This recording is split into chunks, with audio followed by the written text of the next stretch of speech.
Well, good afternoon. I am here to introduce Douglas Clear this weekend. He was in another realm and had another name, but we won't go into that. He's a 2011 graduate of Vermillion High School.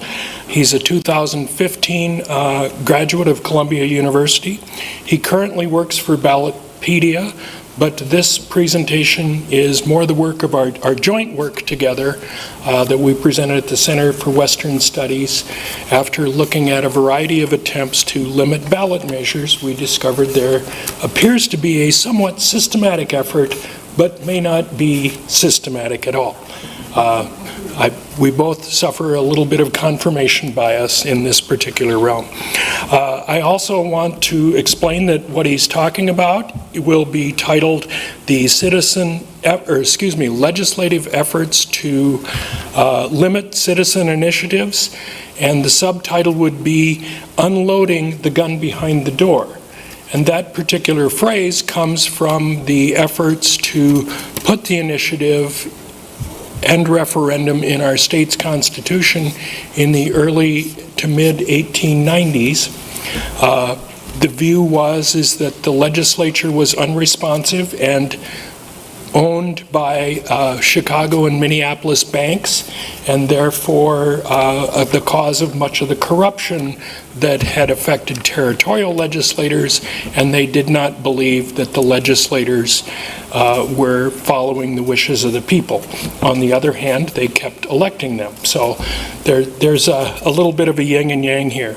But without further ado, here is Doug Kronaizl talking about efforts to limit citizen initiatives. Thank you.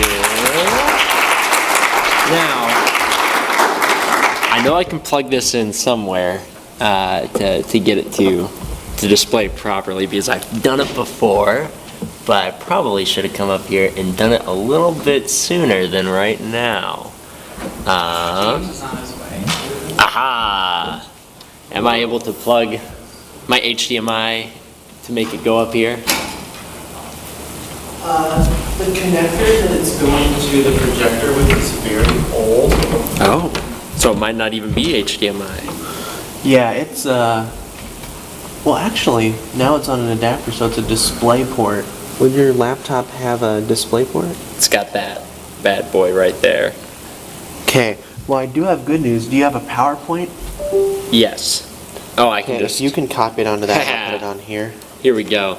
All right. Well, just a little interim while I move this in here. I will say, for those of you who came and saw the show, while I am on stage, I will not be singing and dancing, nor will I be speaking in a French accent today.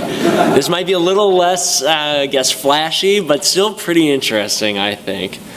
So let me just download this really quick as a PowerPoint, and then I'll plug this in over here. Open that up. Look at me go. Oh, right there. Download that. Take that. Move that over here. Just drop it in here? Yeah, it should work. Perfect. Look at that. I guess I should. Let's be wise and eject the USB. Safe, yeah. Be safe. There you go. Thank you.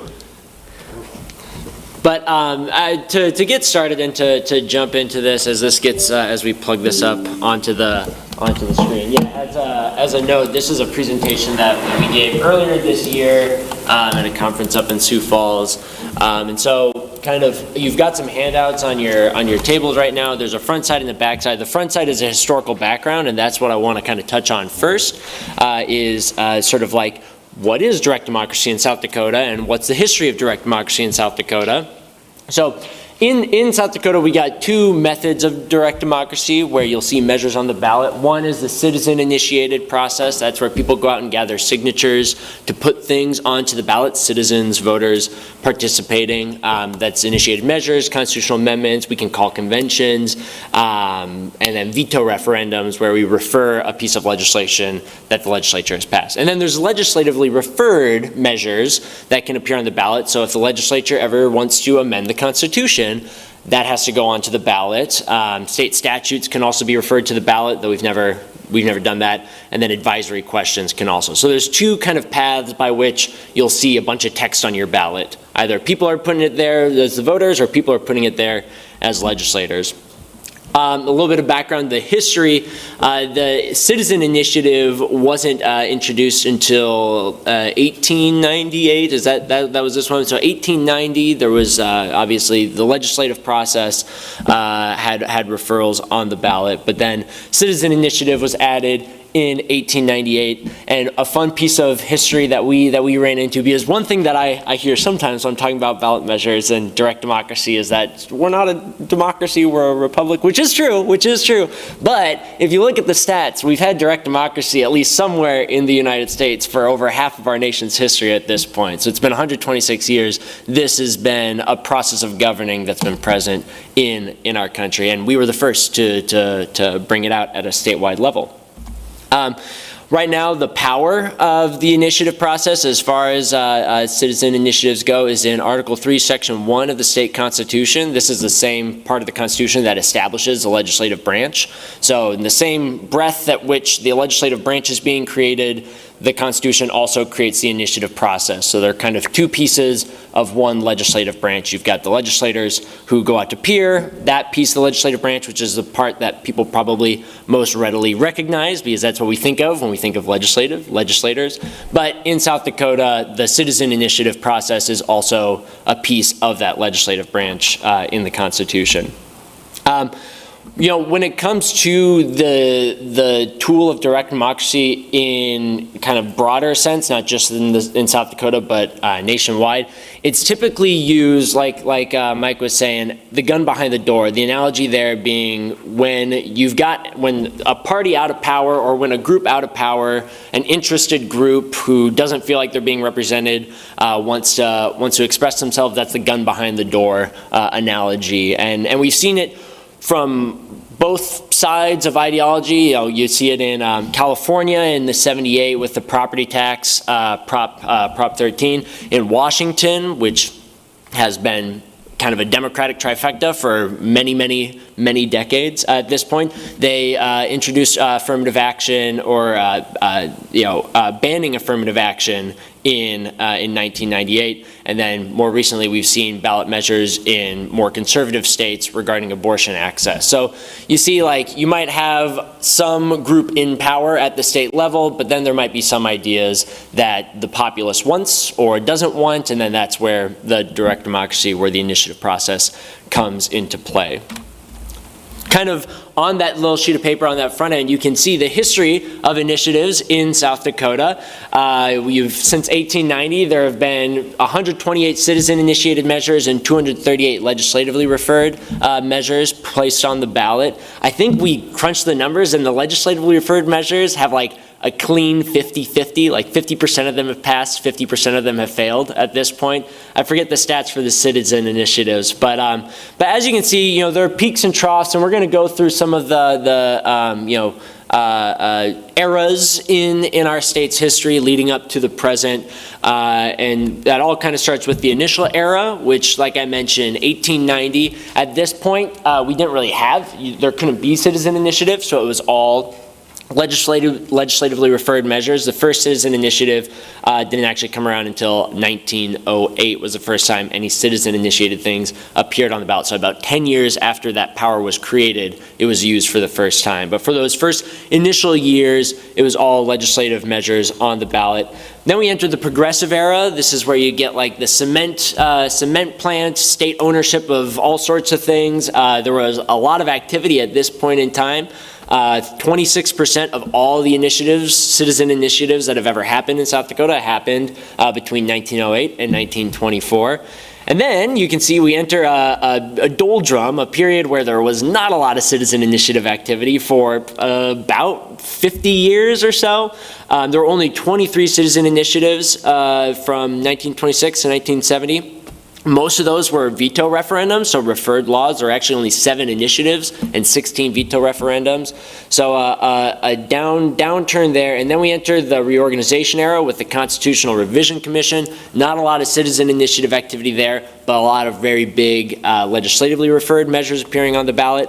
And then we enter kind of the Wild West, the most excitingly named one that we really like to name, the nuclear gambling era from 1980 to 1988, where on any one of these given cycles, there was at least one ballot measure regarding nuclear waste or gambling. For each of those years, from 1980 to 1988, those were the kind of big topics of the day at that point in time.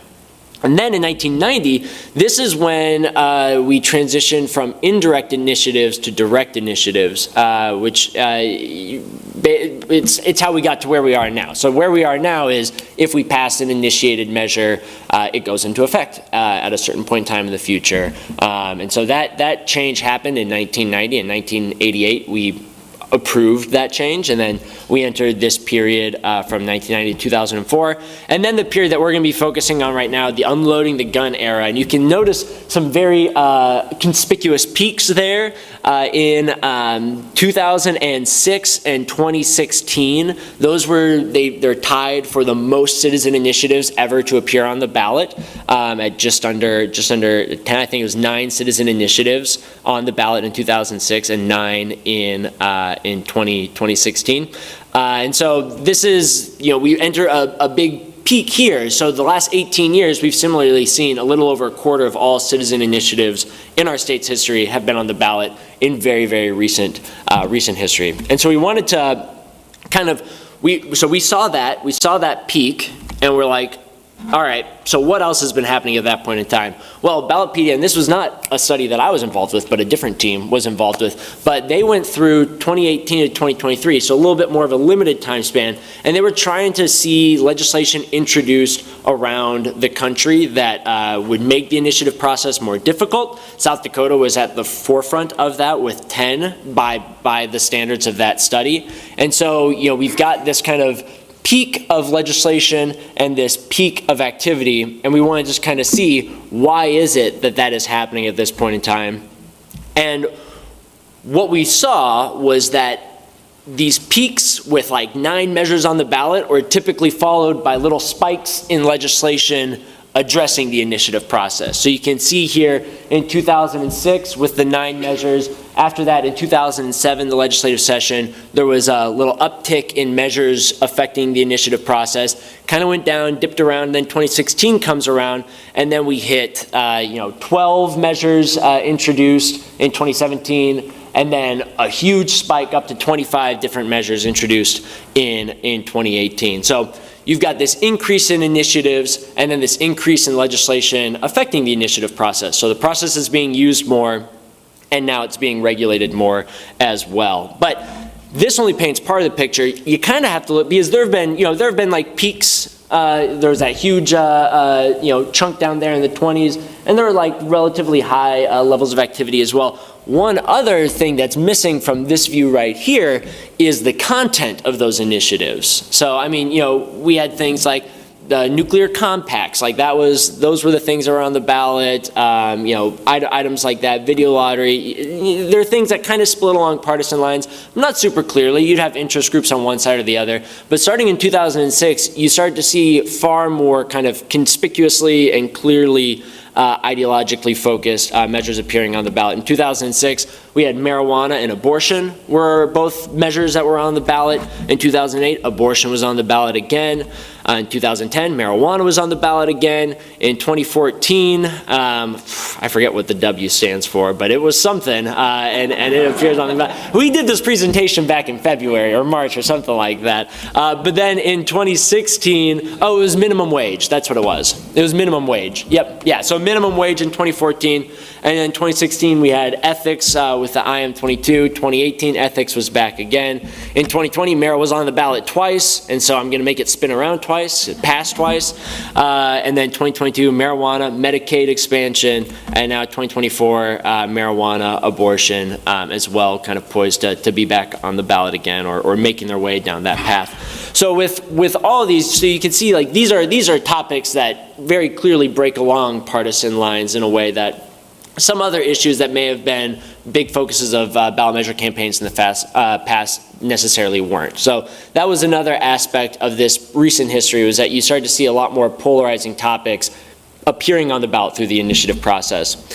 And so with all that, we decided to go through and look at all that legislation. There were 79 bills introduced since 2016 that affected the initiative process, and we wanted to go through and categorize them. We wanted to see if there were any trends there as to like what do these bills entail. And now I'll say here, we're going to talk a lot about things that make the process more difficult, things that make the process easier, but that doesn't necessarily mean that something that makes the process more difficult is hard or bad rather, or something that makes it easier is good. That's up to you to decide. You may feel one way or the other about that, but what we were looking for here were things that would kind of increase the cost required to participate in the initiative process. And so if that cost increased, we'd categorize that as making it more difficult. If that cost decreased, we'd categorize that as making it easier.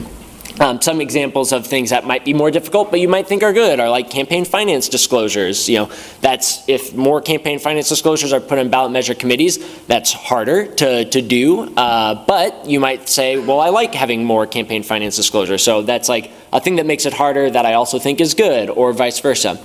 So of those 79 bills, we found that 61 made it harder, so 77% of all of those introduced would have made the process a little bit more difficult. Of that total, 33 passed and 28 failed, so a little over half of those ones that made it harder have passed since 2006. 7 would have made it easier, 9% of the total. 3 of those passed, 4 of those failed. And then there were 11 that were neutral, clerical updates, kind of changing who's responsible for overseeing what, or who you send this email to or that email to. A lot of those passed, 82% of those had passed as well. So this is kind of the universe that we were looking at. But then we wanted to break it down further, and we wanted to see sort of like, what are the different ways that this happens? Because when we're talking about unloading the gun, it's not kind of a wholesale thing. It's 1,000 cuts, right? It's piece by piece, legislation by legislation. We'll talk about this a little bit later, but it's far easier to make it can be easier to make a lot of small changes than it can be to convince everyone to make a huge change all at once. But looking at that, and on your list on the back side of that, we break these down a little bit more, what we mean by some of these topics here. We categorize out the pieces of legislation, and I'm going to go through some of these, talk about a few of them. There's some examples that are going to be up here. I'm not going to dive into them very much. I might mention 1 or 2 for each of the slides, but these were the big categories, and I kind of structured them here in order at which they might affect you along the steps of the process. If you were wanting to initiate a ballot measure kind of along the path, this is sort of the path that it would affect you, these pieces of legislation would affect you. So the first topic is timeline changes. These are pieces of legislation that adjust the amount of time you have to gather signatures. If you're going to put something on the ballot, if you want to put something on the ballot, you have to go to the LRC first, then you got to go to the Attorney General, get an Attorney General statement made, and then you need to go to the Secretary of State, get your petitions approved, language like that. Right now, how the process works is that if you go along that, and there's timelines for each of those. There's a period of time that each step has maximum that they can take. They don't need to take that whole time, but they can take that whole time. And then if you're partway along the process and you're like, oh shoot, I don't like this Attorney General statement we got, you kind of got to start the whole process over again at the very beginning at that point, which then can increase the time. But some examples of legislation that has been introduced in the past regarding that. One that made it a little bit harder was House Bill 1006 in 2018. This basically, it says that if you try to put an initiated measure, you submit it to the LRC while the legislature's in session or the December before, they can wait until the end of session to get those comments back to you rather than, I think, the 2 weeks period that typically they are afforded to come up with their style and form edits and feedback on that front. So if you introduce an initiated measure in December, you could potentially have to wait a few months before you can move on to that next step after hearing back from the LRC, which can limit the amount of time you have to gather signatures. There was one that was passed in 2020 that allows you to submit, it clarifies that you're able to submit multiple versions to the LRC, which could save time. So if you've got different ideas in mind, you can submit multiple versions all at once and kind of have those happening concurrently, so that can save time. So that's an example of one that might make it easier versus one that might make it harder. Of the 7 of these timeline changes that we've seen that made it harder, 5 were enacted. Of the 2 that made it easier, both of those were enacted. Signature requirements, changing how many signatures you need or possibly where you need to get them from, though those have never passed rather. As you can see, there have been 7 introduced that would have made this harder. None of those have passed. 1 introduced that would have made it easier. That also did not pass. But there's 2 broad strokes here that we see with this legislation when it's introduced, and it's kind of introduced somewhat frequently. One of them is changing the number of signatures you need to put something on the ballot. Right now, the number of signatures you need is a percentage of ballots cast in the last for governor in the last gubernatorial election, and you can see the totals right now. One suggestion that came out in 2015 was to change it to the percentage of registered voters at the time of the last gubernatorial election, rather than the percentage of ballots cast for governor, and you can see sort of what that effect would have. It would require 12,000 more signatures for initiatives and about 24,000 more signatures for amendments if that were the mechanism that we use to calculate signature requirements. Another one that pops up pretty frequently are geographic requirements. So this one here in particular, House Bill 1275, I thought was an interesting idea because it would have required you to gather a certain number of signatures from every Senate district.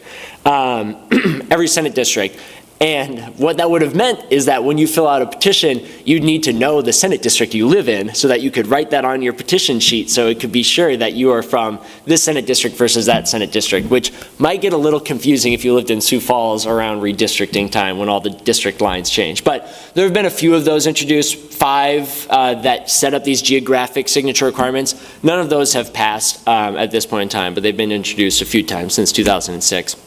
Material format changes, so what's required to be on the petition that you're gathering and how.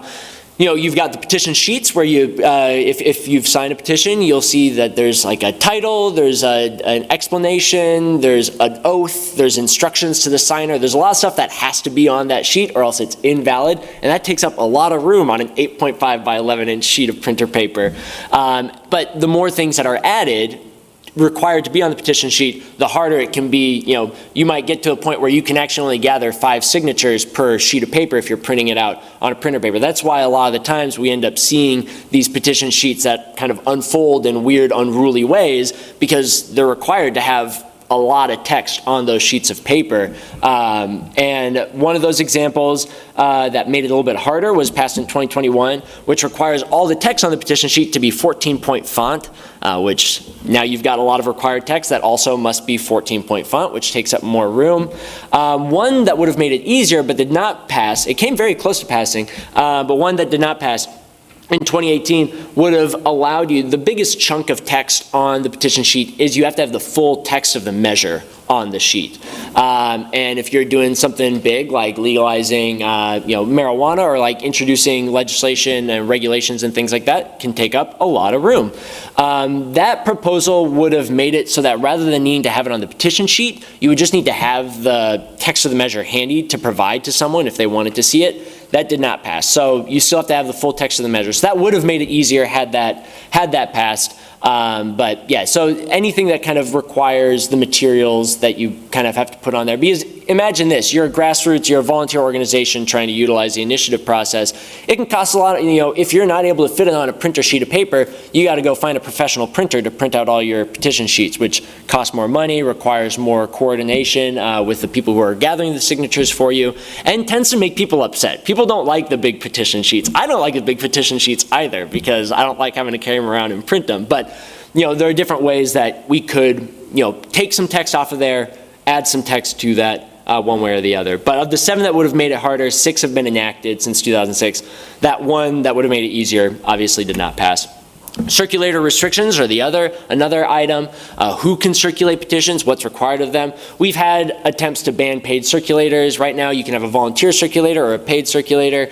In 2018 we created personalized circulator handouts that require, if you're gathering a signature, for you to have a personalized handout that says how much you're being paid, if you're being paid, or you're a volunteer. So as the person who's organizing the petition drive, you need to make sure that everyone has all the correct handouts, or else they could get in trouble, you could get in trouble. And then there have been some other attempts in recent years, both of which have been challenged in court and overturned in court as well, that would have required, things, in 2020, there was one that required paid petition circulators to submit a lot of information to the Secretary of State, and it would appear in a directory that would be searchable and accessible.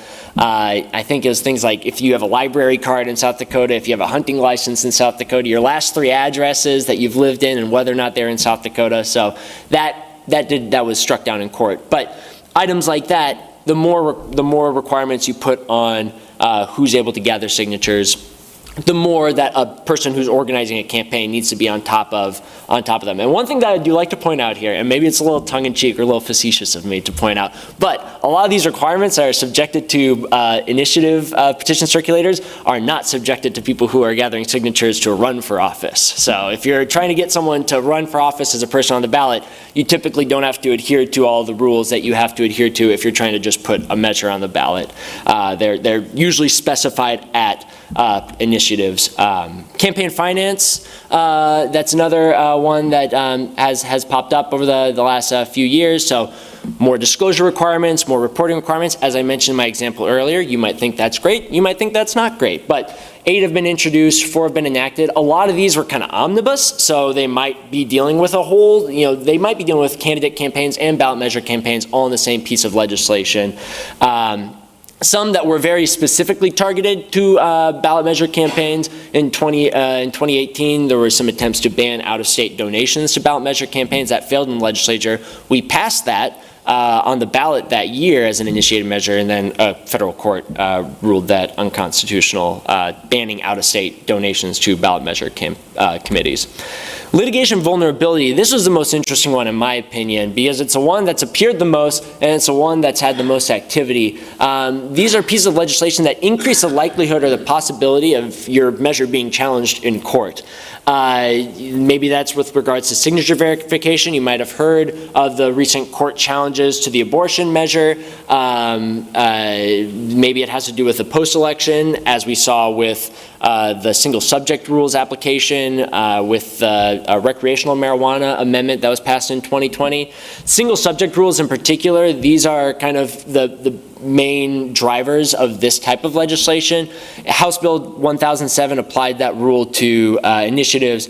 HJR applied that to constitutional amendments, but single subject was never defined, what single subject means. And so that puts you, if you're organizing a campaign, at a place of increased vulnerability, because you don't necessarily know whether or not a court's you might think that you've got a single subject in this initiative, but a court might decide otherwise, and then ultimately the decision goes from the voters to the courts. But this can make it harder as well for individuals to feel comfortable going down the path of utilizing the initiative process. And then we've seen some that would increase, just like put prohibitively difficult responsibilities on people, like requiring campaigns to pay to have measure text available for all voters at all voting places. That did not pass, but that was a proposal that had come through. And there have been some attempts to just repeal the thing outright, just get rid of initiative constitutional amendments, but neither of these have ever made it onto the ballot as well. So this is like a quick look at the kind of the 5 largest groups that we'd seen there. The litigation vulnerability up the top, circulator restrictions, items like that. But the effect here, and what we kind of wanted to wrap this up with, the effect here is that you've got kind of a death by 1,000 cuts over the last 18 years or so. Typically when a measure appears on the ballot that affects the initiative process, voters side in favor of the process. We saw that with supermajority vote requirements in 2018 and 2023, requiring 60% to pass a measure, for example. We reject those types of measures. There was one signature increase proposal in 1922 that voters also rejected when it appeared on the ballot. So it can kind of be easier. If you are trying to limit or regulate the process, it can be easier to do it 100 small ways rather than one big way all at once.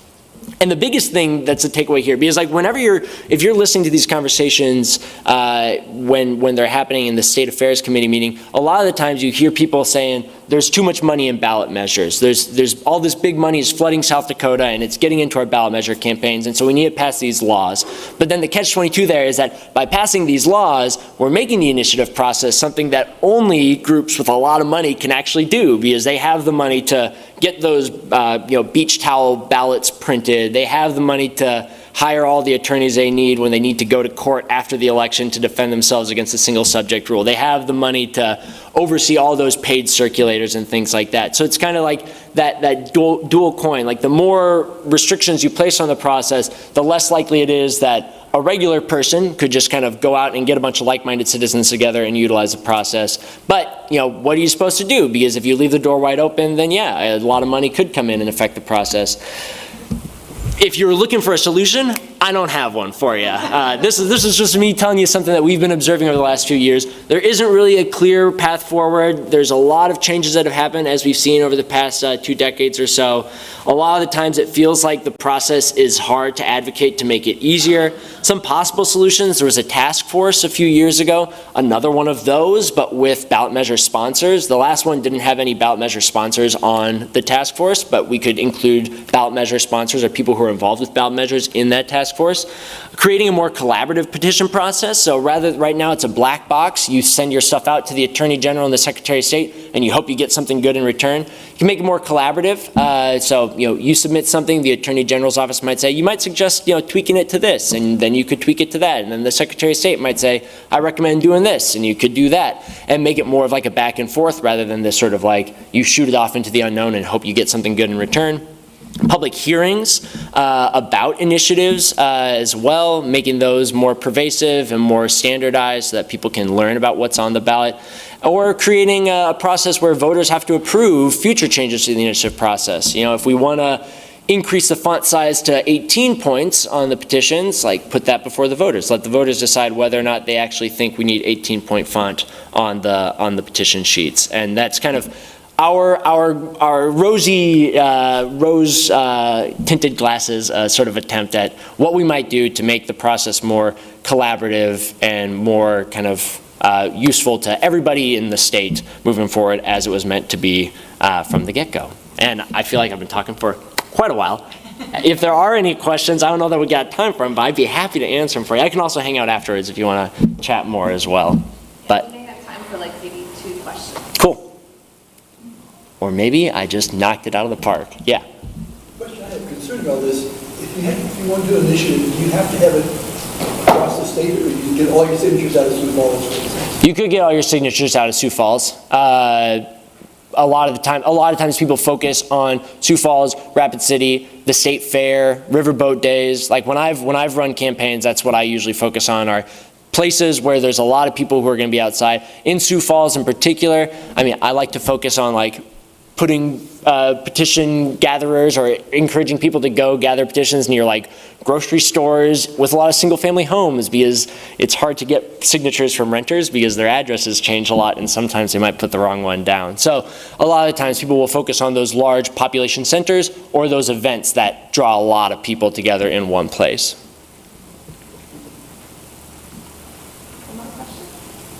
A lot of information very fast. Hey, and not in a French accent, so. But no, thank you so much. Thanks for listening. I appreciate it.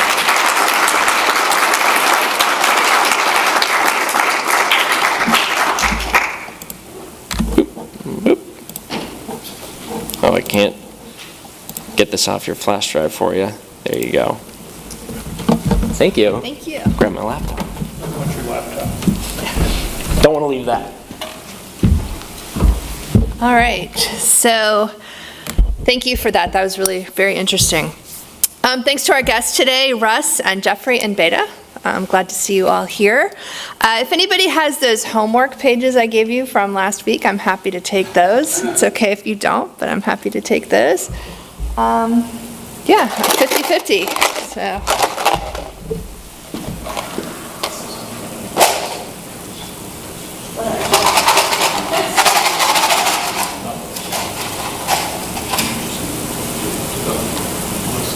Me?